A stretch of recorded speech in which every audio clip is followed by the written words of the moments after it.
नमस्कार मित्रांनो, स्वागत आहे तुमचं बिझनेसवाला मराठीमध्ये. तर आज एक नवीन व्हिडिओ मी घेऊन आलो आहे आणि ह्या व्हिडिओमध्ये खूप इंटरेस्टिंग टॉपिकवर मी तुम्हाला माहिती देणार आहे. तर ह्याच्यामध्ये मी तुम्हाला सांगणार आहे की शेळीची कास, खूर, शिंग, त्वचा ह्याच्यावरून तुम्ही चांगली शेळी कशी निवडू शकता किंवा त्या शेळीचं वय कसं चेक करू शकता. तर हे सगळं मी तुम्हाला ह्या व्हिडिओमध्ये सांगणार आहे. तर आता शेळी बिझनेसमध्ये तुम्ही जर उतरताय आणि तुम्ही जर चुकीची शेळी खरेदी केली तर तुम्हाला ह्या व्यवसायात मोठ्या प्रमाणावर नुकसान होत असतं. त्यामुळे शेळी घेणं हे खूप गरजेचं आहे आणि काळजीपूर्वक घेणं हे खूप गरजेचं आहे. तर आता शेळीचं वय हे कसं माहिती करून घ्यायचं आहे किंवा कशाप्रकारे बघायचं आहे, आता हे परफेक्ट तुम्ही कसं काढू शकता, तर हे मी तुम्हाला पुढे व्हिडिओमध्ये सांगणार आहे. ह्याच्याबरोबरच शेळी जर तुमची आजारी असेल तर ते तुम्ही कसं ओळखू शकता, हे सगळी माहिती तुम्हाला पुढे व्हिडिओमध्ये मित्रांनो कळणार आहे. तर जर तुम्ही आपल्या चॅनलवर नवीन असाल तर सगळ्यात पहिल्यांदा आपलं चॅनल सबस्क्राईब करा. जर तुम्हाला हा व्हिडिओ आवडला तर हा व्हिडिओ लाईक करा, शेअर करा आणि मित्रांनो कॉमेंट करायला विसरू नका. आणि व्हिडिओ मित्रांनो शेवटपर्यंत बघा. तर आता सगळ्यात पहिला जो मुद्दा मी तुम्हाला सांगणार आहे तो म्हणजे शेळीची कास. आता शेळीची कास तुम्ही जर बघितली तर तुम्हाला बऱ्याच गोष्टी कळत असतात. तर आता शेळीला जर पिल्लं असतील तर तुमचं शेळीचं जे दूध आहे ते तुम्ही शेळीच्या कासेवरून नाही तर शेळीची पिल्लं कशी आहेत त्याच्यावरून तुम्हाला ठरवायचं आहे.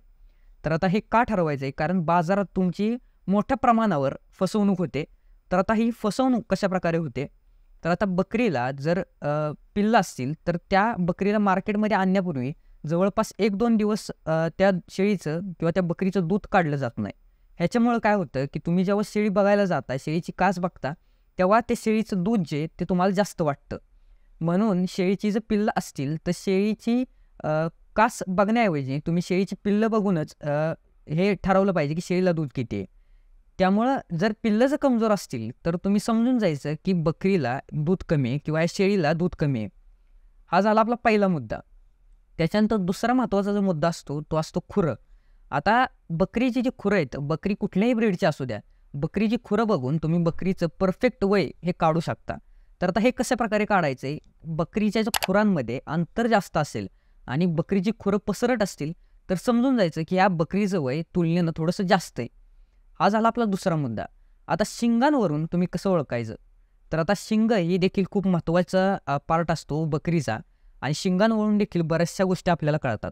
आता शिंग जर खालच्या बाजूनं शिंगांना एकदम तळात जर खड्डा असेल किंवा शिंगांची जो वरची लेअर ही निघत असेल तर समजून जायचं की या बकरीचं जो वय आहे, शेळीचं जो वय आहे ते जास्त आहे.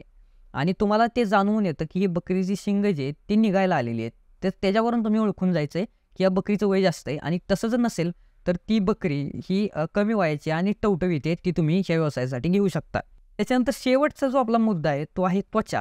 आता त्वचा बघून देखील तुम्हाला बऱ्याच गोष्टी कळत असतात. तर त्वचा जर रखरखीत असेल तर ती शेळी मित्रांनो व्यवसायासाठी चांगली नसते. आणि त्वचा जर शायनी असेल, चमकत असेल तर समजून जायचं ही शेळी ह्या व्यवसायासाठी चांगली आहे. तर हे 4 मुद्दे खूप महत्त्वाचे असतात आणि या 4 मुद्द्यांना धरून तुम्ही चांगली शेळी खरेदी करू शकता आणि चांगल्या प्रकारे ह्यात फायदा जो आहे तो मिळवू शकता.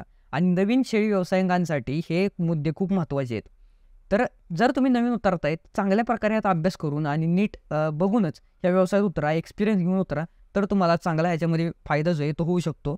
तर कसा वाटला तुम्हाला व्हिडिओ कमेंटमध्ये सांगा. जर तुम्हाला व्हिडिओ आवडला असेल तर हा व्हिडिओ लाईक करा, शेअर करा, त्या व्हिडिओ खाली कॉमेंट करा आणि जर तुम्हाला हा व्हिडिओ आवडला असेल तर आपला चॅनल देखील मित्रांनो सबस्क्राईब करा.